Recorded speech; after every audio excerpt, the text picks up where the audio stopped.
नमस्कार मित्रांनो, परत एकदा आलो आपण नवीन व्हिडिओ घेऊन आणि नवीन टॉपिक घेऊन. मित्रांनो, थोडा माझा आवाज बसलाय, थोडी तब्येत खराब आहे, त्याच्यामुळे माझा आवाज असा येतोय. तर थोडंसं ऍडजस्ट करा 1-2 दिवस, त्याच्यानंतर ठीक होईल. मग आपण रेग्युलर व्हिडिओ चांगले बनवत राहू.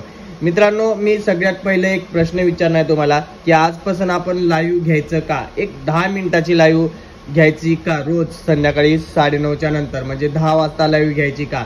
आणि घ्यायची असेल तर कमेंटमध्ये नक्की सांगा की हो लाईव्ह घे म्हणून, आणि नसेल तरी पण कमेंटमध्ये नक्की सांगा की नको घेऊ म्हणून. तर मित्रांनो, व्हिडिओला पहिलं लाईक करा, मग व्हिडिओला आपण सुरुवात करू. सगळ्यात पहिलं लाईक करत जावा व्हिडिओला, मग आपण सुरुवात करूया. तर चला मग व्हिडिओला आपण सुरुवात करूया.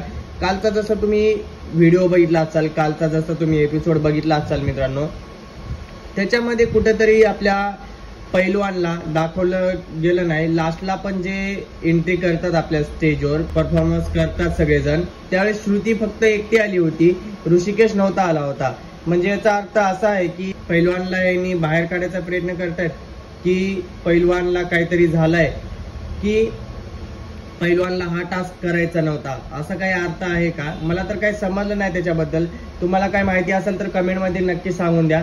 आणि दुसरी गोष्ट राहिला हे टास्कचा. मित्रांनो, आजपर्यंत मी भरपूर शो बघितले, बट एवढं रिअल आणि एवढं रिअलिस्टिक कुठला शो बघितला नाही मी आजपर्यंत. कारण की ह्या शो मध्ये ना जे काय होत आहे ना ते पूर्णपणे रिअल होत आहे. जे काही म्हणजे टास्क मध्ये तुम्हाला काही प्रॉब्लेम असेल, म्हणजे टास्क मध्ये तुम्हाला काही टॅटो काढायचा असेल, समजा तुम्हाला कुठे बाली लावायची असेल, काही पण पूर्णपणे रिअल होत आहे मित्रांनो. मला भीती वाटली, मला स्टार्टिंगला वाटलं की डुप्लिकेट असेल. आय थिंक ठीक आहे बाबा, तुमचे टॅटू जर डुप्लिकेट असेल ना तर ते जीबी मध्ये जे तुम्ही पिन लावताय ते पण ओरिजिनल आहे. यार, मी शॉक झालो की ते पिन लावून घेत आहेत फक्त एका टास्कमुळे. म्हणजे एवढा याला जिंकण्याची जिद्द आहे प्रत्येकामध्ये की तो स्वतः पिन लावून घेत आहेत की जिभेमध्ये. आपल्या दीपकने तर डायरेक्ट इथं भोईमध्ये बाबा ती बाली लावून घेतला. मी शॉक झालो बाबा, ते कसलं दिसत होतं भोईमध्ये बाली. बाप रे बाप, लय बेकार शो आहे रे बाबा. मला तर असा वाटला नव्हता एवढी हद्द पार करेल हा शो. पण खरंच पूर्णपणे रिअल दाखवायचं ना तर पूर्णपणे रिअल दाखवा.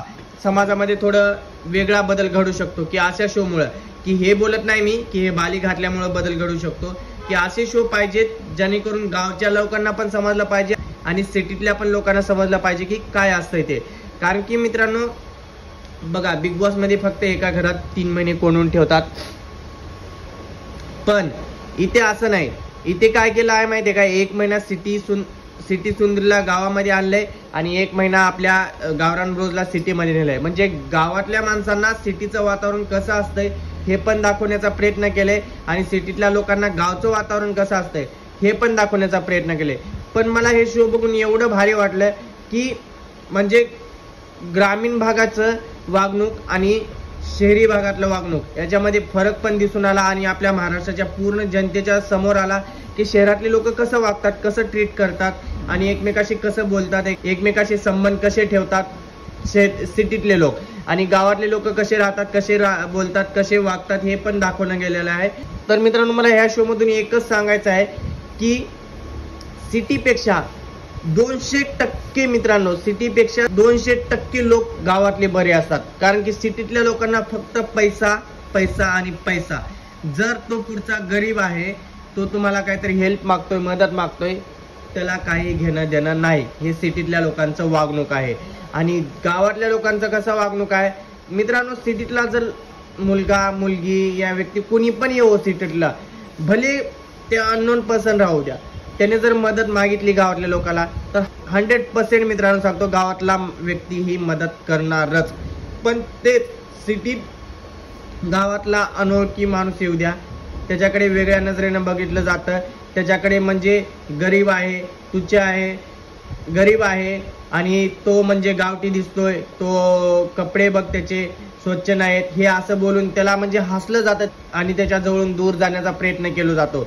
हे गावातल्या लोकांसोबत शहरामध्ये ट्रीट होते मित्रांनो.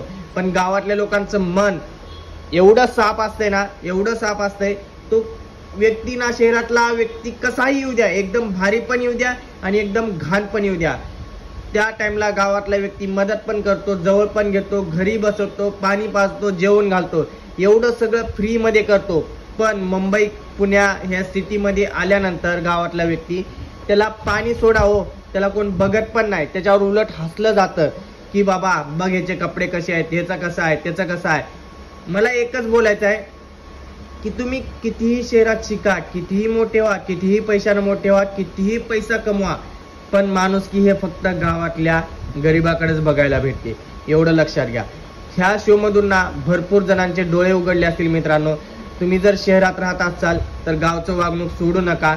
भले शहरात येऊन तुम्ही त्यांची भाषा शिका, त्यांचं बोलणं शिका, शहरातल्या शहरात त्यांच्याशी संवाद कसा साधायचा हे शिका, त्यांच्यासोबत त्याच भाषेत बोला. पण गावाकडे आल्यानंतर तुम्ही त्यांचं हे शिकून येऊ नका की गावातल्या लोकांना ट्रीट कसं करायचं ते. गावात आल्यानंतर गावातल्या लोकांना चांगलंच बोला, चांगलंच वागा, चांगलंच राहा त्यांच्यासोबत. कारण की गावातले लोक ना, तुम्ही शहरात गेलाय पैसे कमवायला, हे सगळं बघून ना खुश राहतात की माझा मित्र येतोय, की माझा कोणतरी येतोय, हे वाट बघत असतात गावातले लोक की माझा बाबा मित्र येतोय, आता 2 दिवसानं माझा मित्र येणार आहे, तो माझ्यासाठी हे करू शकतो, ते करू शकतो.